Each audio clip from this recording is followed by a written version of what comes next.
guys, it's Sarah here from Bling It. Basically today we are taking a actually not too bad little wee shirt from K-mart and turning it into this.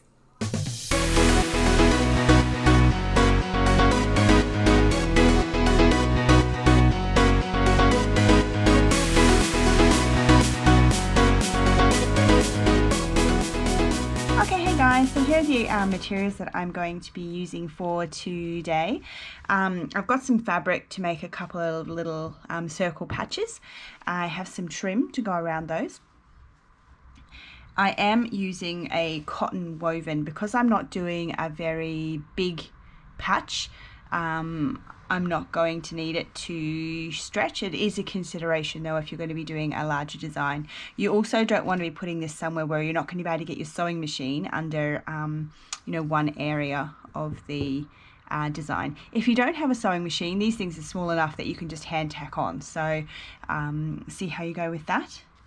I have some rhinestones. I just pulled out any colours from the packet. Not really that fussed as to which ones. She quite likes blue. And there's some rainbow ones, and then there's just a fairly traditional AB coloured crystal. I've got some smaller ones there as well. And I have my little magic wand. So these have a interchangeable nib for putting on bigger and smaller rhinestones. That's them here. And basically you just heat that up and hold it over the rhinestone for 30 seconds, a minute or so, until the glue melts and you feel that the rhinestone is fully stuck down onto the shirt. So let's get started. I'm going to cut out the little wee circles. I'll pop back when I've done it. Fairly easy process. I'm sure you can manage cutting circles. Okay, so what I've done is I've just cut out two somewhat circles. I said easy to cut circles, not so. Anyway, cut out two circles and I've just glued them down onto the shirt with a little bit of glue stick. You don't have to glue it, but it does make this little step easier, particularly if you're not so confident with your sewing machine. And then we're just going to get some trim. Now you want a fairly flexible trim to go around these small areas. This stuff's great. I get it from $1 a meter off eBay from a local lady who sells it. What we're going to do is we're just going to pop it down on the shirt and carefully go around it with a zigzag. You could, as I said, hand stitch this. These are small enough for you to hand stitch. Don't just glue it though, it will come off. Trust me, your child will pull it off, and if your child doesn't manage it, your washing machine will.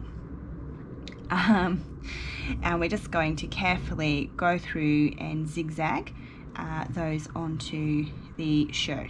When you get to the end, you can just overlap it a really tiny little bit and cut off the last pom-pom, or if you want to, you can just like do a little cut out that little pom-pom there and then just put that under, so you kind of make a little bit of a join. But really and truly it doesn't really matter too much. So I'm going to pop over to my sewing machine, which I haven't actually set up in my new art studio yet, so I'm going to be a couple of minutes. Okay, so basically what you're going to want to do here is just manipulate it so you've only got one layer onto the sewing machine, otherwise you're going to sew your thing together.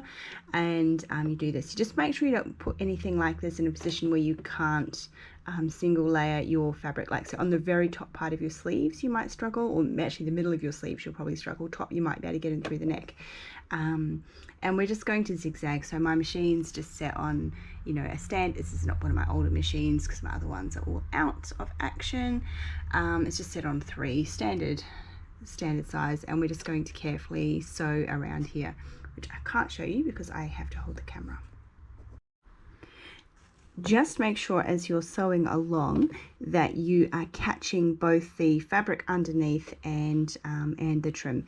If you need to make your design underneath a few millimeters more to account for that fact, then that's what you'll need to do to make it look nice and neat and tidy.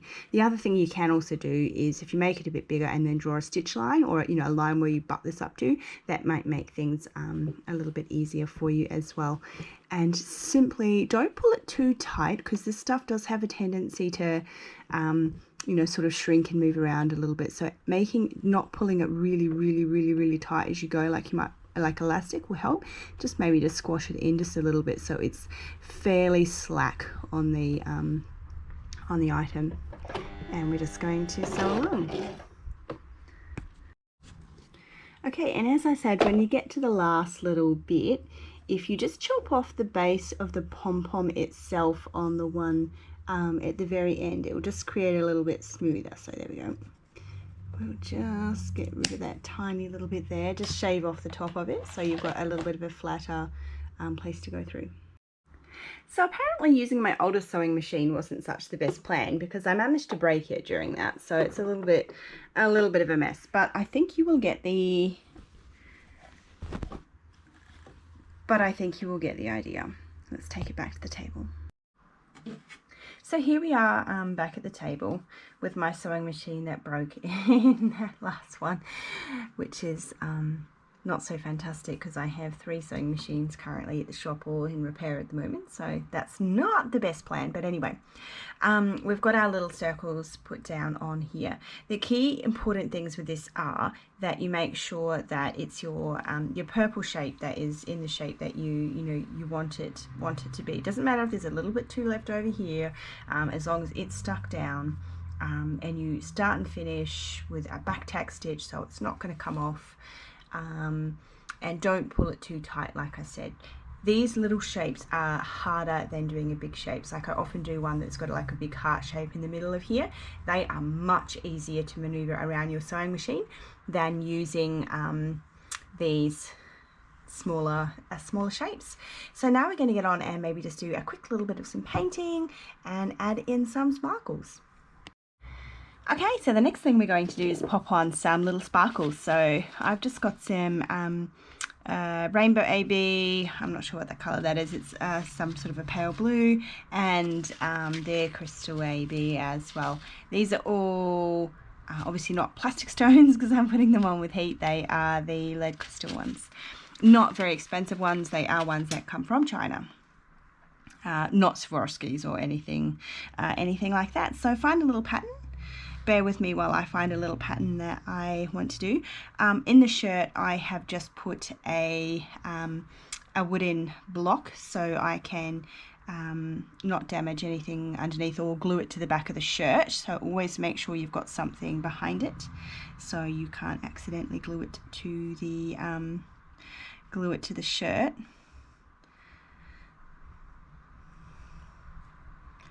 I think I'll put blue ones. Oh, perfect amount. That's great. I'll need to move the wooden board up to get the top of those ones. Let's move this down so you can see it. Okay, so this has just got a little on-off switch there. It's nice and hot. Don't touch it.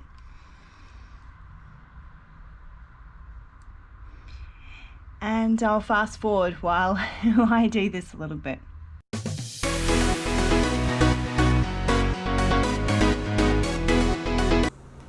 Meh, so I'm in my art studio. I'm just playing around with a few things while I wait for these jolly things to stick onto the shirt. It takes ages.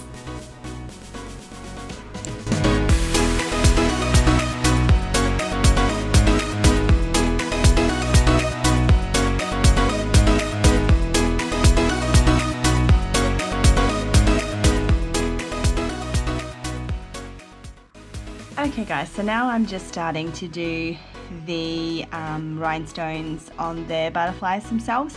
Really, rhinestoning like this is simply a matter of how much time do you have to sit here and count while you stick them on. It's really not hard. It's just a matter of, having enough patience to sit here and hold the thing in the same place for 40 seconds.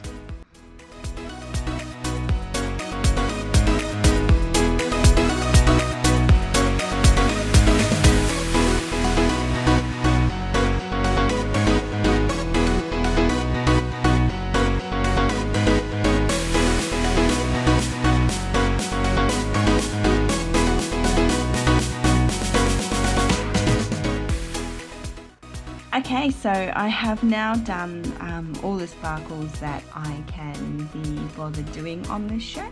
Of course you could do a lot more if you've got time. I don't. I have to go and see the accountant shortly, so I hate accountant visit days. Anyway. Next thing I'm going to do is I'm just going to use some of this Colour paint.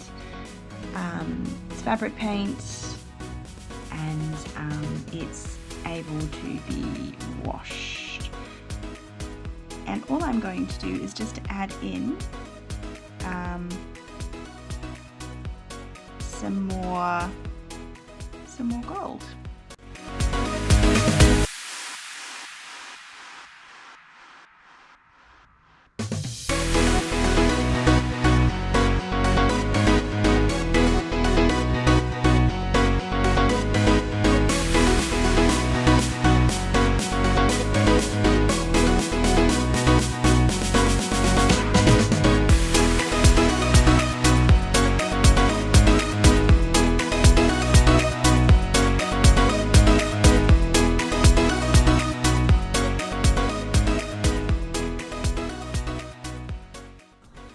And that's it, folks. Thanks so much for watching.